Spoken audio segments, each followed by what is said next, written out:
What's going on YouTube? It's your boy ClipK74 back at the grind, and y'all know I just had to make a video about this.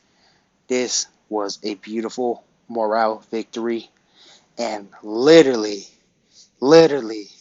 everybody did the thing. So we're gonna start off, pretty much the start of the game. Luke Kennard was amazing. That dude was a certified bucket. 8 for 10, literally 8 for 10. Like, look, I made my past two videos about Luke Kennard, and boy, he proved me wrong. He proved me wrong, and that was amazing. And Damian Lillard, one of the premier point guards in the league, he just didn't have his night. He pretty much shot a really inefficient shot, and it was amazing. It was just pretty amazing that the defense would play on Damian Lillard.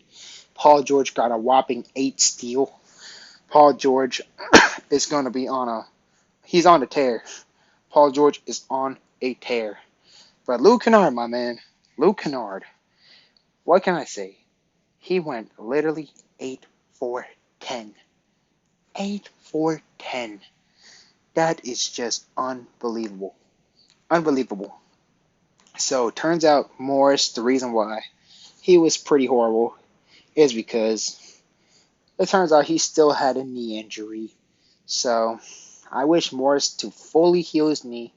If I were the Clippers, the coaching staff, I would pretty much just have Morris rest for at least 1 or 2 weeks because obviously, he wasn't healthy. So I would rather have Morris sit, have him take a small little rehab, and rather than have him play mostly healthy, but you still have a lingering knee injury, and then we had to play a 4v5, sometimes 3v5.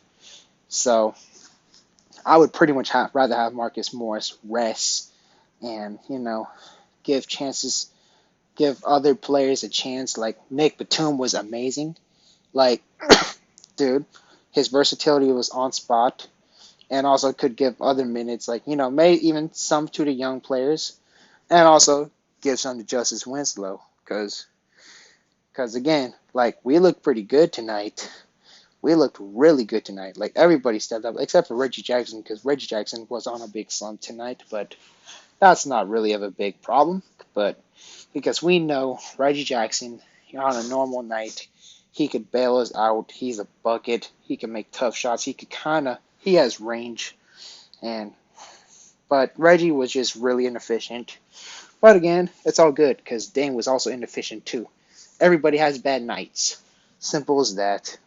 And basically, more players I could pretty much talk about is, let's talk about Isaiah Hornstein. That dude is, man, he brings the energy. That dude has the grit. He has the hustle. He is like I said, he was really helpful when Hornstein, checked in the first half. That's when we pretty much crushed the Portland Trail Blazers morale. Because Hornstein was getting down low. He was making shots. The only thing that Hornstein needs to just do is, try to not get in foul trouble. Because if he could just learn how to do that, we could pretty much put him in the whole game. And we're going to win a lot of games if we play Hornstein a whole lot of minutes. It's pretty much known that he's better than Zubac, in my opinion. Zubac is good. He was pretty good tonight. But Hornstein, just in my personal opinion, did better. Just because he has the agility. But again, that's one thing that Hornstein could work on. He could work on his free throws and just work on his foul troubles. But other than that, he pretty much kind of crushed the Blazers' morale in the late first quarter, early second quarter, I think. So great stuff, Isaiah. And another player I just want to get on is, I loved what Justice Winslow is pretty much doing, because Winslow, he's like an opposite James Harden. When I say opposite James Harden, because we all know James Harden, he's amazing on offense. His defense, a lot of people he gets criticized for that.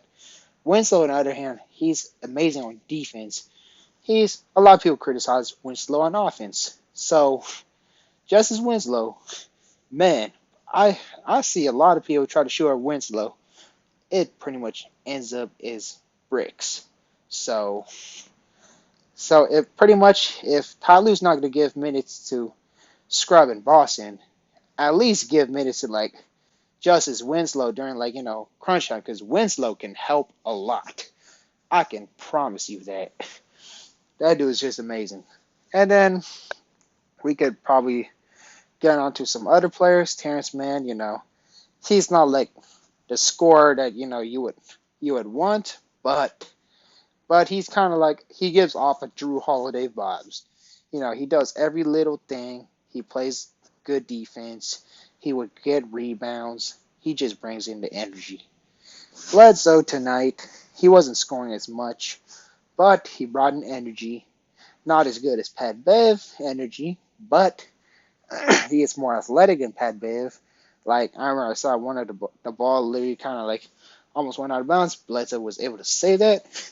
That's really good athleticism Bledsoe has there. And he's stronger than Pat Bev, too. So, I mean, that's some pretty good stuff I wound up seeing. And then it was just pretty beautiful that we managed to blow out the Blazers by 30 points. This is a big statement game.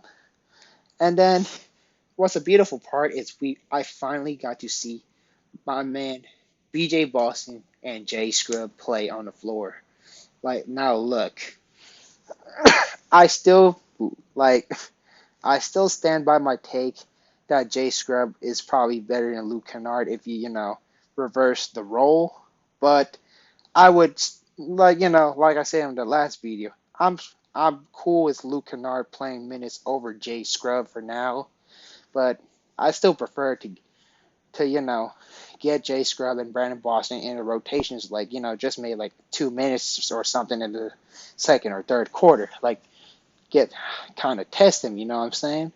But that was kind of my criticism of Tyronn Lue tonight. It's just because I'm still not the biggest fan of his rotation, but at least he's playing Isaiah Hornstein more, and Isaiah Hornstein, he helped out a lot.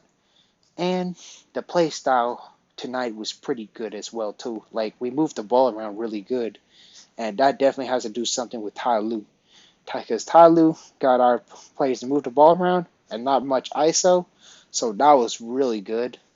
But I'm just still not the biggest fan of Tyronn Lue's rotation because, again, he still had Amir Coffey playing over Brandon Boston and J Scrub, which is I do not like, but it seems to me that Tyronn Lue's just trying to jack up their trade values.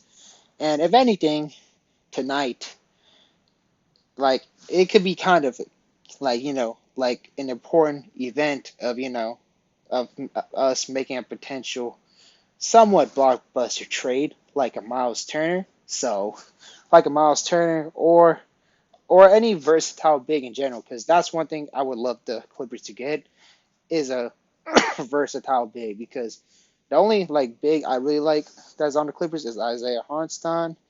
I mean, Batum is really good for small ball.